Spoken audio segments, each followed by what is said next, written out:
Hello, my dears, Dimitri with you. I present to you a new heartfelt story. My mother chose a new husband and threw me out the door when I was only 16. For 10 long years she did not let me know about herself, as if I had ceased to exist. And then suddenly she showed up on the threshold of my apartment, the very one that I inherited from my grandmother. She came with a demand to give the apartment to her new daughter, as if she had the right to do so. But first things first.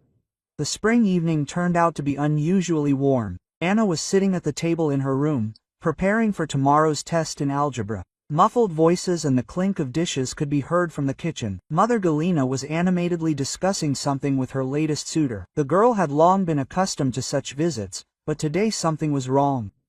Mother laughed too loudly, too often mentioned some seriosa. Suddenly the door swung open, and a flushed Galina appeared on the threshold. Behind her, a tall, middle-aged man with a bald spot on his forehead loomed. Anya, meet Sergey. We decided to get married, Galina blurted out, clutching her companion's hand. Anna looked at her mother in confusion, then turned her gaze to the stranger. He stood awkwardly shifting from foot to foot and clearly feeling out of place. Nice to meet you, the girl muttered, not knowing what else to say. There was an awkward pause. Galina nervously tugged at the hem of her blouse, avoiding looking her daughter in the eye. Finally, she took a deep breath and blurted out, "In general, Anya, you're already a grown-up girl. It's time for you to start an independent life." Quote, Sergey and I thought about it and decided that it would be better for you to live separately. Anna felt the ground slipping out from under her feet. What do you mean separately? Where would I go? I have no one, she stammered, looking at her mother with horror. Oh, my dear, don't be dramatic. Galina tried to smile, but it came out crooked and unnatural. You're a smart, beautiful girl, you'll definitely think of something. You have some friends, you can stay with them for now. And then you'll find a job, rent a room. That's so great, an independent life. Quote, Sergey coughed and quietly said, Galia, maybe we shouldn't do that right away. Let the girl stay, I don't mind. Quote. Galina turned to him sharply. We've discussed everything. I'm not going to support an adult child. It's time for her to learn, to live by her own mind. Quote. Anna looked at her mother with wide eyes, not believing her ears. Was this really happening? Was her own mother really throwing her out of the house for some guy she barely knew? Mom, please don't. The girl begged, feeling a lump rising in her throat. I'll behave, I promise. I'll find a part-time job, I'll pay the rent. Just don't kick me out, I beg you. Quote, but Galina seemed to have gone deaf. She turned away, avoiding meeting her daughter's gaze. You have a week to pack your things and move out. I'm sorry, but it's best for everyone this way. Quote. Anna sat stunned, unable to move. The world around her was collapsing, and she couldn't do anything. Only one thought was pounding in her head, why? Why is she doing this to me? Quote. The next few days passed in a fog. Anna mechanically collected her things, putting them in 2 large bags, clothes, books, photographs. Her entire life fit into these pathetic bags. Galina pretended that nothing was happening. She fussed around the apartment, drinking something under her breath, and diligently avoided her daughter. The evening before her departure, Anna went into the kitchen. Galina was sitting at the table, counting the bills in her shabby wallet. The girl froze on the threshold, not daring to enter. Mom, she started, but Galina did not even raise her head. I told you everything. In the morning, so that you were not here, she snapped, continuing to sort through the money. Anna stood there for a little while longer, hoping that her mother would change her mind and say at least something. But Galina was silent, her face buried in her wallet. With a heavy sigh, the girl returned to the room. The morning was cloudy and chilly. Anna stood at the entrance, clutching bags with things in her hands. It seemed to her that this was just some kind of bad dream, that now she would wake up in her bed and everything would be as before. But the cold wind, getting under her jacket, reminded her, "This is reality." The girl raised her eyes to the windows of her home apartment for the last time. The light was on there, muffled voices and laughter could be heard. Life went on, as if Anna had never existed. Swallowing her tears, she turned and wandered away from the yard, not knowing where to go or what to do next. Her legs carried her to the station. Anna sat down on a hard bench in the waiting room, clutching bags of things to her chest. From the inside pocket of her jacket she took out a tattered photograph. The only thing she had left from her past life. The picture showed a smiling gray-haired woman hugging a little girl. "Granny, what should I do now?" "Pro-sheeterat," Anna whispered, peering into her familiar face. But the grandmother was silent, looking from the photograph with warm, loving eyes. Anna pressed the picture to her chest and closed her eyes, trying to hold back the sobs that were bursting out. She had to hold on, she couldn't give in. Tomorrow she would go look for a job, any job. In the meantime, she could take a little nap here, at the station, just for one night, and then we'd see. Lulled by the monotonous announcements of the dispatcher, Anna fell into a restless sleep. She dreamed of her mother, laughing and happy in the arms of a strange man. And Anna herself stood behind the thick glass and knocked, screamed, begged to let her in. But no one heard. 2 years had passed since the day Anna found herself on the street. 2 long, painful years of struggling for survival. Every morning the girl woke up at 6 o'clock in a tiny room in a communal apartment, which she managed to rent for a pittance. The ceiling was covered with streaks from leaks, the wallpaper was peeling off in places, and curious cockroaches kept peeking out of the cracks in the floor. But even this wretched dwelling seemed like a real paradise compared to the station benches and entrances where she had to spend the night at first. Having quickly washed herself with ice-cold water from a rusty tap, Anna pulled on her shabby uniform and hurried to work. The office building where she worked as a cleaner was half an hour's walk away. Saving on travel, the girl walked this distance every day, regardless of the weather. By 8 o'clock, when sleepy clerks were just beginning to pull up to their workplaces, Anna had already managed to wash the floors on 3 floors, polishing the marble steps of the main staircase until they shone. She secretly looked at the pampered employees in expensive suits. Someday she, too, would confidently climb these steps in fashionable stiletto heels with a leather briefcase in her hands. She definitely would. After work, Anna hurried to evening classes. Despite her fatigue, she greedily absorbed new knowledge, realizing that this was her only chance to escape poverty. Returning home after midnight, the girl fell exhausted onto the sagging sofa, only to go back to work a few hours later. And so, day after day, week after week. Sometimes, in especially difficult moments, Anna was overcome by despair. She wanted to give up everything, call her mother, beg her to forgive her and take her back, but her pride would not allow her to take this step.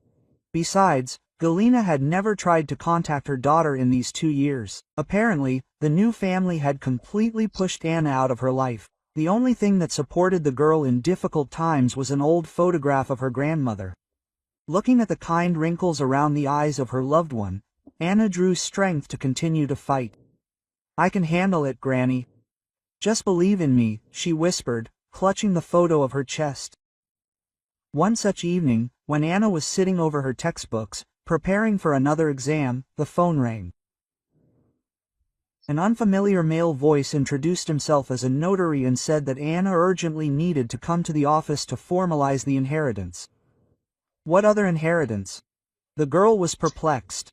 There must be a mistake. "I have no one." Quote, "Anna Petrovna, your grandmother Ekaterina Sergeyevna Petrova passed away a week ago. She left a will in your name," the notary explained patiently. Anna felt the ground slipping out from under her feet. Her grandmother had died, and she didn't even know it. She couldn't say goodbye, couldn't say her last thanks for all the love and care that Ekaterina Sergeyevna had surrounded her with in her childhood. The girl made her way to the notary's office on unbending legs. A gray-haired man in glasses handed her a thick folder with documents. "Please accept my condolences." Your grandmother left you a 2-room apartment in the city center. This is where you need to sign. Quote. Anna mechanically signed the papers, not fully understanding what was happening. Could this really be true? She now had her own place to live, a real home, and not a squalid little room in a communal apartment. With trembling hands, she inserted the key into the keyhole. The door creaked open, and Anna stepped into the semi-darkness of the apartment. It smelled of dust and something elusively familiar, either her grandmother's perfume or the herbal tea that Ekaterina Sergeyevna always brewed in the evenings. Anna walked slowly through the rooms, running her hand over the old furniture. Here was the sideboard she had known since childhood, where the formal tea set was kept, and here was her grandmother's rocking chair, in which they read fairy tales together on long winter evenings. In the living room, the girl sank down on the worn sofa and suddenly burst into tears, burying her face in her knees. All the emotions she had been holding back for the past 2 years burst out. Bitterness from her mother's betrayal, fear of the future, fatigue from the endless struggle for survival. Everything was mixed up in these sobs. Gradually, the tears dried up. Anna raised her head and looked around. For the first time in a long time, she felt at home. Here, she didn't have to be afraid that the landlady would throw her out into the street because of late payment. There was no need to share a tiny kitchen with perpetually drunk neighbors. Now she had her own corner, her own fortress. "Thank you, Granny," Anna whispered, stroking the old sofa. "I won't let you down." From that day on, the girl's life began to change rapidly. Having a roof over her head, she was able to focus on her studies and work. Evening courses were successfully completed, and Anna began sending out resumes to various companies. Fortune smiled on her. A large bank was looking for employees for the customer service department. At the interview, the head of the department carefully studied Anna's application.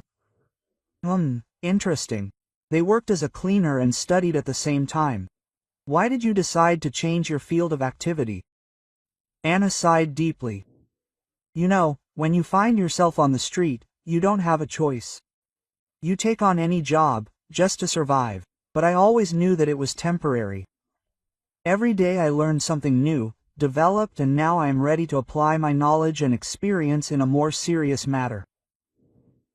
The head of the department leaned back in his chair and looked at the girl thoughtfully. Do you know what I like about you? It is obvious that the person is used to fighting for a place in the sun. We need employees like that.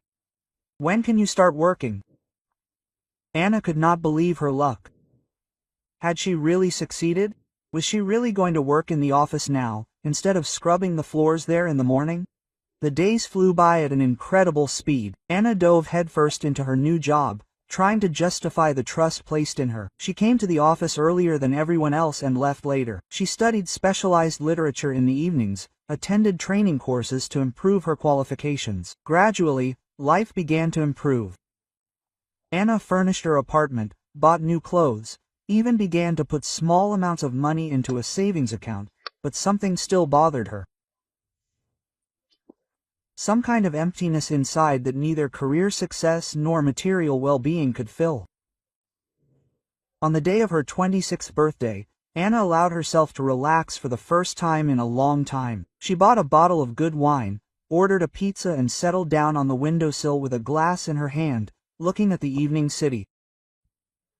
"Well, Grandma, I'm already 26, she said quietly, turning to the photograph on the wall. "I'm all grown up now, right? I have a job, an apartment, I even recently took out a loan for a car. I did it, just like you wanted." Anna took a sip of wine and suddenly felt a tear rolling down her cheek. "You know, I have no one to congratulate on my birthday. My colleagues sent me the usual messages on Messenger and that's it. No friends, no family, no one. I tried so hard to survive all these years that I completely forgot how to communicate with people." The girl finished her wine and closed her eyes. A memory suddenly popped into her head. Her 16th birthday, her last in her parents' house. Mom baked her favorite carrot cake. Dad gave her a cassette player. The three of them were sitting in the kitchen, laughing, making plans for the future. Who would have thought that in a few months everything would collapse? Anna shook her head, driving away the uninvited thoughts. No, she would not feel sorry for herself. She was doing well. She achieved everything herself and will definitely find friends, start a family. It just takes a little time. I did it, Granny, Anna whispered, looking at the night city. I did it. She did not know that very soon fate would prepare new trials for her, that in a few days a person from the past would appear on the threshold of her apartment, turning such a stable and well-established life upside down. But that's a completely different story. Like this video so that YouTube understands that you are interested in such video stories and recommends more high-quality stories. Sunday morning turned out to be unusually sunny. Anna, as usual, woke up early and did some housework. She was just finishing vacuuming the living room when the doorbell rang. A middle-aged woman was standing on the threshold with a folder of documents in her hands. Anna did not immediately recognize her mother in her. Galina had aged noticeably. Over the years, gray hair appeared in her hair, and deep wrinkles appeared around her eyes. Quote, "Hello, daughter. We need to talk," Galina said, as if there had been no 10 years of silence between them. Anna froze in the doorway, unable to utter a word. Inside, everything was seething with anger and resentment, but outwardly she remained calm. "Come in," she finally squeezed out, stepping aside. Galina went into the living room and looked around. "Have you settled in well? Grandma always loved you more." Quote. There was poorly concealed envy in her voice. Anna ignored this attack. "Why did you come? What do you want?" Instead of answering, Galina took some papers out of the folder and laid them out on the table. "I came to talk about the apartment. The will is invalid. Grandma wanted to leave it to me." Anna felt the ground slipping out from under her feet. "What nonsense. I have official documents. Everything is drawn up according to the law." "It doesn't matter," Galina waved her hand. "Grandma changed her mind at the last moment. Look, this is a draft of a new will. She simply hadn't had time to certify it." Anna glanced at the piece of paper, written in a familiar handwriting. Indeed, it spoke of the transfer of the apartment to Galini, but the date was a few days before her grandmother's death, and there was no notary's signature. "It doesn't mean anything," Anna said firmly. "There's only one legal will, and I have it." Galina narrowed her eyes. "Listen, daughter, I know that I treated you unfairly, but that is not the point now. You have a sister, and she needs a home more than you do." Quote. With these words, she took a photograph out of her pocket and handed it to Anna. The picture showed a thin girl of about 12 with big sad eyes. "Her name is Katya. She is 12 and has health problems. We have nowhere to live, do you understand? And you, young and healthy, will you manage somehow?" Anna felt a lump rise in her throat. "Sister?" She has a sister, about whom she knew nothing all these years. "Why didn't you tell me earlier? Why didn't you call or write?" Galina looked away. "I didn't know how you would react. I thought you wouldn't want to know us after everything that happened." Anna took a deep breath, trying to collect your thoughts. "And what are you suggesting, that I just go and give you the apartment?" "Well, yes," Galina shrugged her shoulders. "You understand that this would be the right thing to do. Katya is sick, she needs a home, stability, and you are young and beautiful. Find yourself a richer husband, he will buy you an apartment." Anna could not believe her ears. Does her mother really think that she can just show up like that after 10 years and demand that she give back the only thing she has? "No," she said firmly. "I will not give up the apartment. This is my home. I deserved it. You chose it then. Now live with this choice." Quote. Galina turned red with anger. "Oh, you ungrateful thing. I gave birth to you, raised you, and now you're throwing your own sister out on the street." "You didn't raise me," Anna answered quietly. "You threw me out like an unnecessary thing. And now you come and demand what you never had." She went to the door and opened it wide. "Go away and don't you dare come here again." Galina, muttering curses, gathered her papers and left. Anna slammed the door behind her and leaned her back against it, feeling her knees tremble. Only now did she sympathize. How much this meeting had shaken her. The whole evening Anna couldn't find a place for herself. She tried to distract herself with work, but her thoughts constantly returned to the conversation with her mother. Did Galina have any rights to this apartment? What if her grandmother really wanted to change the will? And what to do with Katya, an innocent child who was not guilty of anything? In 2 a.m. Anna couldn't take it anymore and dialed her lawyer's number. Sorry for the late call, but I urgently need your help. I need to protect the only thing I have. Anna spent the next week on edge. She consulted with lawyers, collected documents, tried to find witnesses to her grandmother's last days. Galina didn't show up anymore, but she knew that this was the calm before the storm. She couldn't get rid of thoughts about Katya. What it was like to grow up without a sister, not even knowing about her existence. Several times Anna wanted to call her mother, to ask about the girl's health, to offer help, but each time something stopped her. The pain of betrayal was too fresh, the wounds of the past were too deep. One evening, returning from work, Anna found an envelope under the door. Inside was another photo of Katya on a hospital bed with an IV in her hand. On the back was written, "Think again, you have a week." Anna sank to the floor, unable to contain herself. Tears. She didn't know what to do. On the one hand, this apartment was all she had. The only support she had earned with her work and perseverance. On the other, how could she remain indifferent to the suffering of a child, even a stranger? She didn't sleep a wink all night, thinking about the situation. By morning, the decision was made. Anna dialed her mother's number.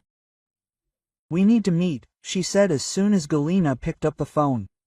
"Not at my place. Let's go to the cafe on the corner at 3 o'clock. At the appointed time, Anna was sitting at a table, nervously fiddling with a napkin. Until the very last moment, she wasn't sure that her mother would come. But exactly at 3 o'clock, the bell above the door rang, and Galina entered the cafe. "I'm glad you called," she said, sitting down opposite her. "So you've finally come to your senses?" Anna shook her head. "No, I won't give up the apartment, but I want to help Katya." Galina raised her eyebrows in surprise. "And how are you going to do that?" "I can pay for her treatment," she said firmly. "I have savings, and I'll take out a loan from the bank, but the apartment will remain mine." The mother smiled incredulously. "Why such generosity? You don't even know this girl." "She's my sister," Anna answered simply. "I don't want her to suffer because of our disagreements." Galina was silent for a long time, looking at her daughter as if she was seeing her for the first time. Finally, she quietly said, "You know, you're very similar to your grandmother. Just as stubborn and principled." Quote. Anna smiled sadly.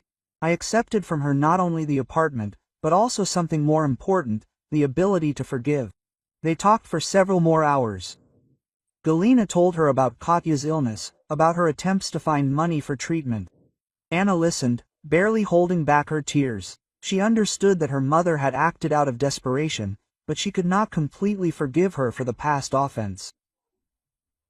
When they parted, they agreed to meet in a few days at the notary's to discuss all legal issues. Anna went home with a heavy heart. She knew that she had made the right decision, but the future frightened her with the unknown. Having gone up to the apartment, the first thing she did was go to the photo of her grandmother on the wall. "What would you do in my place, Granny?" Anna whispered, looking into the kind eyes of the pictures. Of course, there was no answer, but for some reason Anna was sure that her grandmother would approve of her decision. After all, wasn't this what she had been teaching her granddaughter all these years? To be strong, but not to become callous. Anna went to bed with a firm intention to fight for herself, for Katya, for the right to be called a family. She did not know what awaited her ahead, but she was ready to face any trials with her head held high. After all, now she had another reason to live and fight. The younger sister she had never seen, but had already grown to love. The morning was cloudy and chilly. Anna nervously adjusted the collar of her coat, standing in front of the notary's office door. She had not slept all night, thinking about the upcoming meeting with her mother and preparing for the worst. Taking a deep breath, the girl resolutely pushed the heavy door. Galina was already waiting in the reception area. She looked haggard and aged, as if she had lived her entire life in these few days. Seeing her daughter, the woman tried to smile, but the smile came out forced and unnatural. "Good morning," Anna greeted dryly, sitting down on the chair opposite. Galina nodded in response, nervously fiddling with the strap of her bag. The oppressive silence was broken by the secretary, who invited them into the notary's office. An elderly woman with neatly styled gray hair sat behind a massive table. "Hello, I am Notary Petrova. Please sit down." Quote. She pointed to a chair in front of the table. Anna and Galina silently took their seats. The notary looked closely at both women and sighed. "Before we begin, there are things you should know about your loved ones." She reached for the safe, taking out a thick folder with documents. Anna tensed, preparing for the worst. Could it be that her mother had found some kind of loophole in the will? But the notary's next words made her go cold. "I'm very sorry, but I have to tell you some sad news. Sergei Nikolaevich Voronin, your husband." She nodded to Galina. "He died in a car accident 6 months ago." Galina shuddered as if from a blow. How? How is this possible?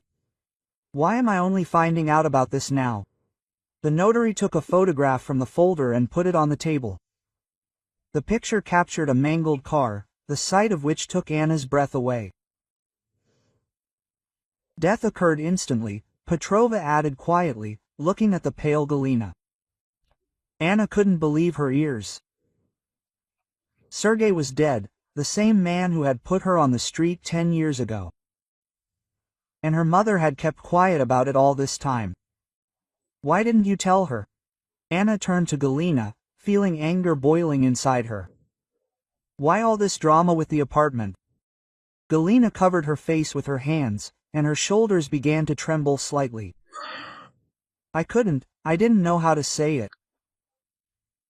Her voice sounded muffled and broken. The notary coughed delicately, attracting attention. Unfortunately, that's not all. There's one more important piece of information you should know. She took a medical certificate out of the folder and handed it to Anna. It concerns your sister Ekaterina. Anna ran her eyes over the lines and felt the earth slipping out from under her feet. The diagnosis, written in dry medical language, sounded like a sentence, and at the bottom of the page the cost of the necessary operation was indicated. The amount exactly matched the cost of Anna's apartment. "Oh, my God," the girl whispered, feeling a lump rise in her throat.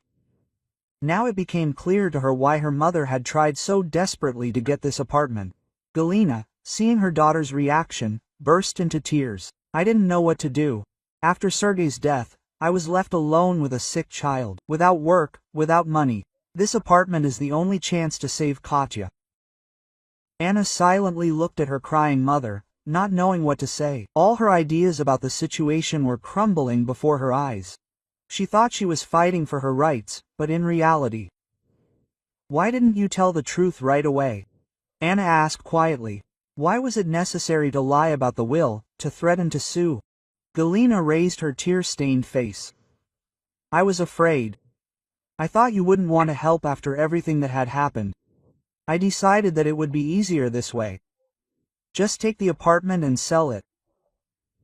Notary Petrova, who had been silently watching this scene, spoke up again. "There's something else you should know. Galina Sergeevna lost her job 3 months ago. Since then, she has been living on welfare, and the bills for Ekaterina's treatment come every day." Anna felt her insides shrink with pity and pain.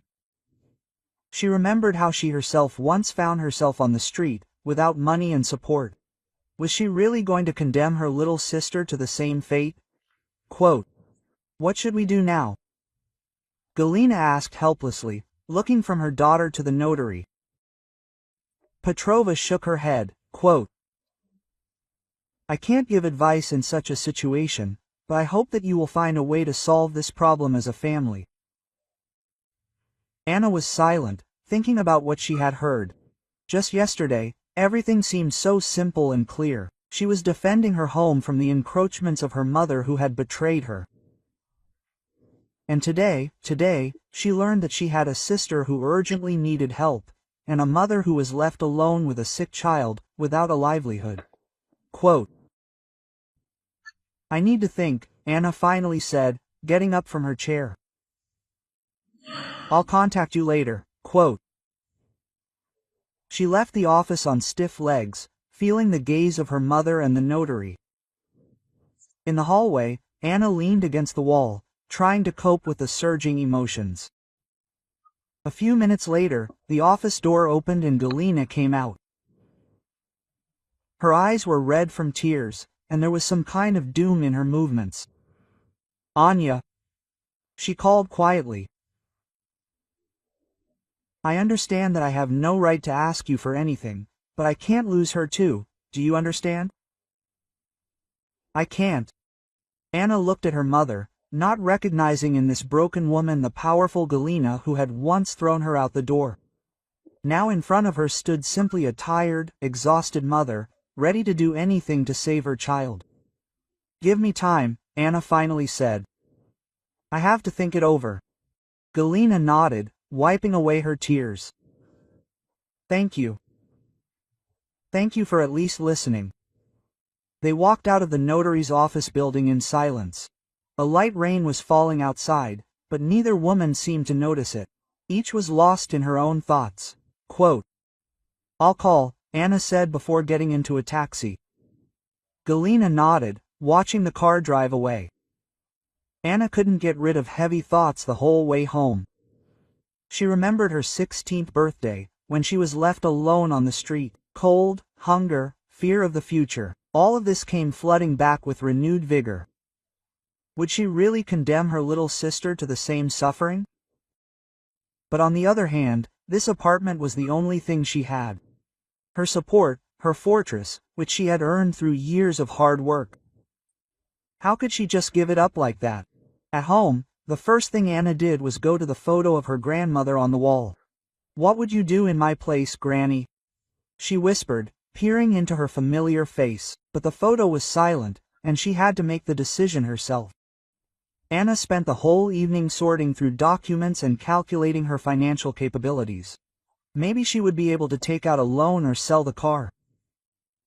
But even this was not enough to pay for the expensive operation. It was already past midnight. Exhausted and devastated, Anna finally made a decision. She dialed her mother's number, realizing that this call would change her whole life.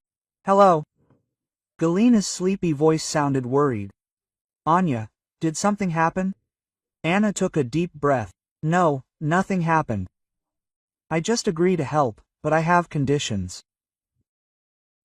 There was silence on the line, and then a quiet sob was heard. "Thank you, daughter. Thank you." Galina seemed unable to believe her ears. Quote, "Don't thank me ahead of time," Anna answered dryly.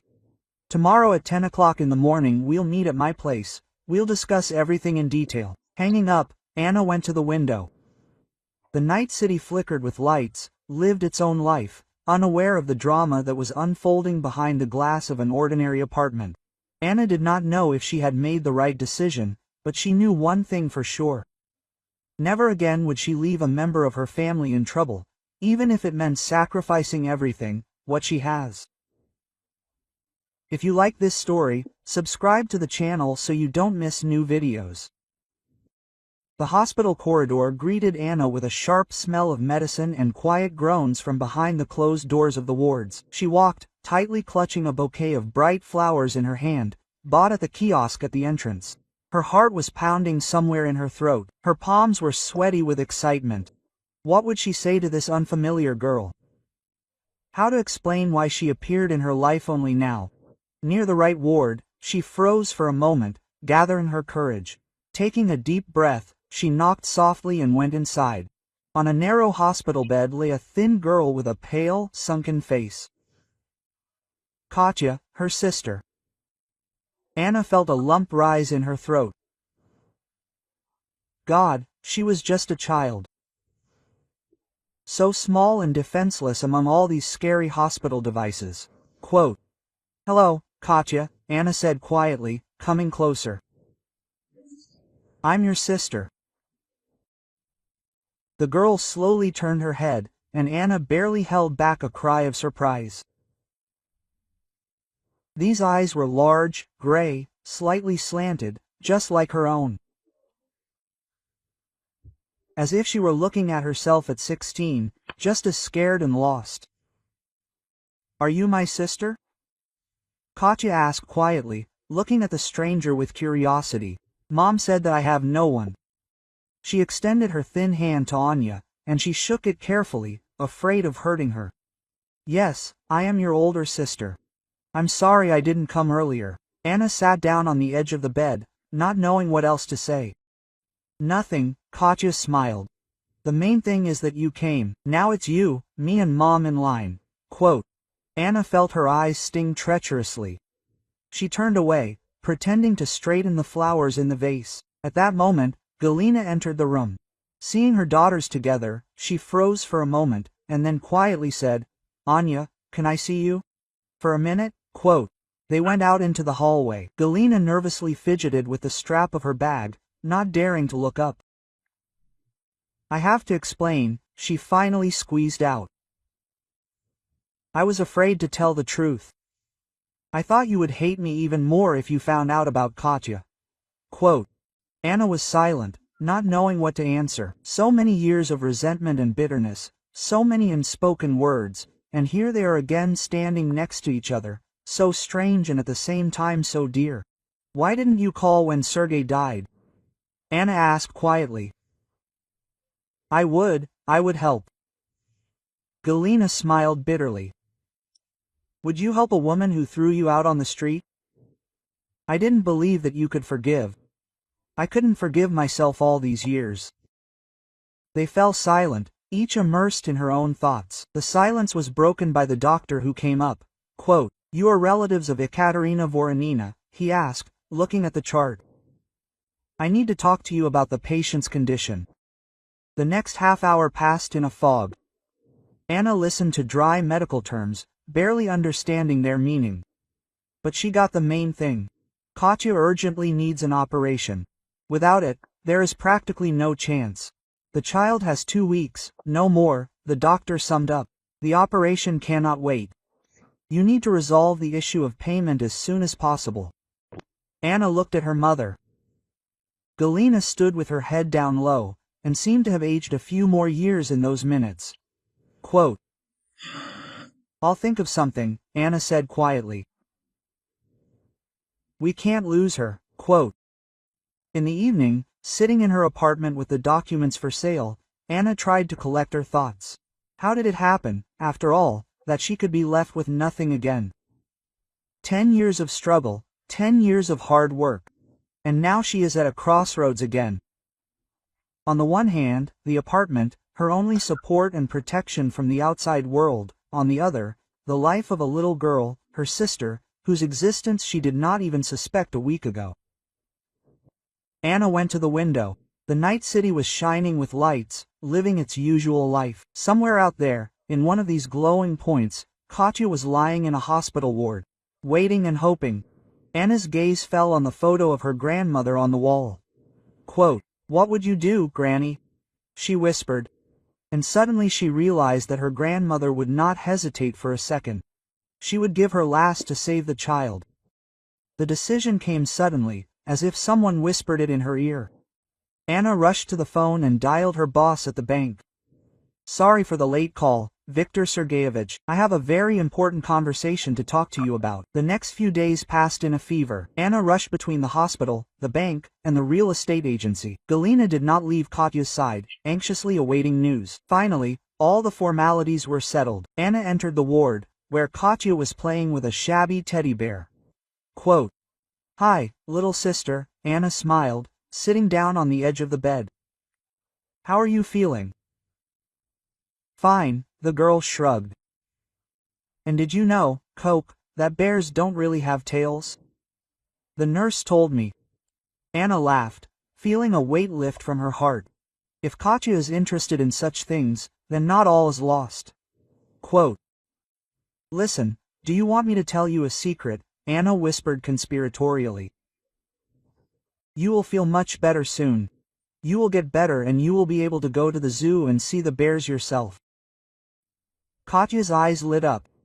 Really? Will you come with me?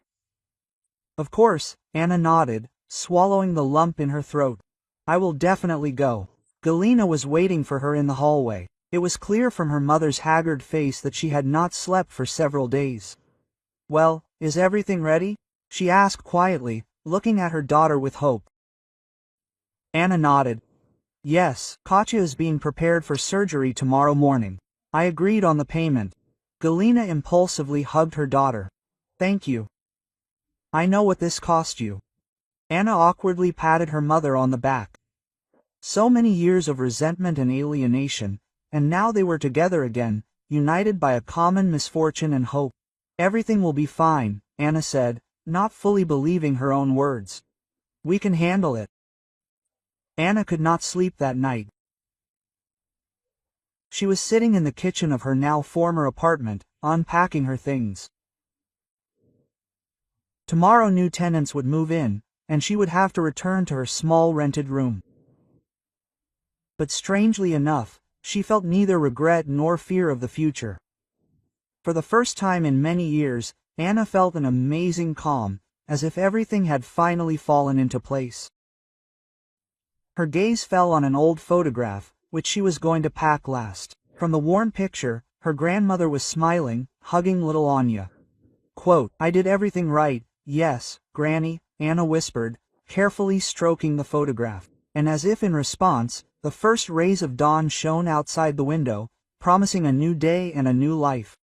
The morning was cloudy and chilly. Anna nervously fiddled with the strap of her bag, standing in front of the massive doors of the bank. Everything inside was contracting with fear and uncertainty. Was she really ready to risk everything for the sake of a sister she barely knew? But the image of a thin girl with huge gray eyes did not give her peace. Taking a deep breath, Anna resolutely pushed the door. An oppressive silence reigned in the manager's office.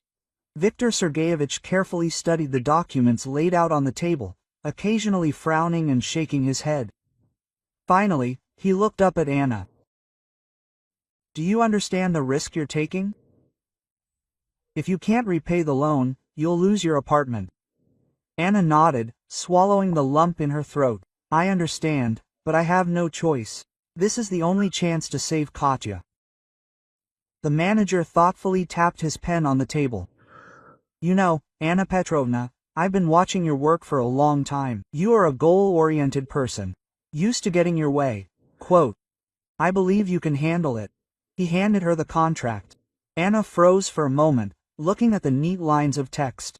One signature, and her life will change forever. Her hand trembled, but she resolutely wrote her name in the right column. That's all. Viktor Sergeyevich took the signed contract. The money will be credited to the hospital account within an hour. Good luck to you, Anna Petrovna, and your sister. Coming out of the bank on stiff legs, Anna leaned against the cold wall, suddenly feeling weak. Her knees buckled, nausea rose in her throat. Had she really done it? Had she pawned the only thing she had for a stranger? But then Katya's face came to mind, pale, haggard, with huge, frightened eyes. No, not a stranger, but her own, her little sister, whom she had failed to protect 10 years ago, but would protect now.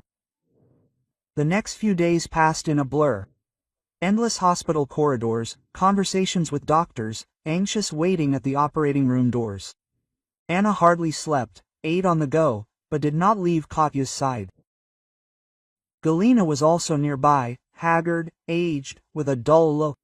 She sat silently by her daughter's bed, only occasionally casting guilty glances at Anna. It was as if an invisible wall of unspoken words and old grievances had grown between them. Finally, the decisive day had arrived. Katya was taken away to the operating room in the morning. Anna and Galina were left to wait in the corridor, unable to find a place for themselves from excitement. "You know," Galina suddenly said quietly, looking at the floor. "I thought about you every day all these years. I wanted to call, ask for forgiveness, but I did not dare." Anna was silent, not knowing what to answer. So many years of resentment and bitterness, how can you forget it all at once? "I was a terrible mother," Galina continued, selfish, thinking only of herself. "First I left you for a man, then I hid the truth about Katya. I do not deserve forgiveness." She raised her eyes full of tears to Anna. "But I want you to know that I am proud of you, how strong you have grown, how kind, despite everything." Anna felt a lump in her throat. She wanted to say something, but at that moment the operating room doors swung open. A tired surgeon came out. A barely noticeable smile played on his face. The operation was a success. "The girl will live." Galina fell to her knees sobbing, grabbing Anna's hands. "Forgive me, my daughter, forgive me if you can. I was a bad mother." Anna silently hugged the sobbing woman, feeling tears rolling down her cheeks. So many years of pain and loneliness, and now they were together again, united by a common misfortune and a common joy. Katya came to her senses a few hours later. Anna was sitting by her bed, holding her sister's hand.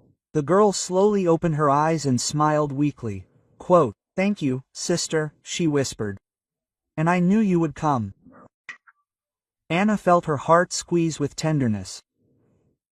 "I will always be there, baby, I promise." Days passed by.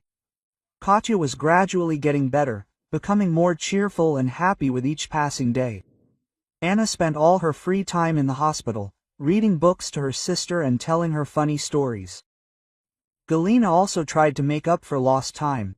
She took care of her daughters, trying to make amends for her guilt. But Anna saw how hard unemployment was for her mother, how she was worried about the inability to help financially. One evening, when Katya had already fallen asleep, Anna took Galina aside. "Listen, I was thinking, there just happened to be a vacancy in the customer service department at our bank. I could put in a good word for you." Galina looked at her daughter in surprise.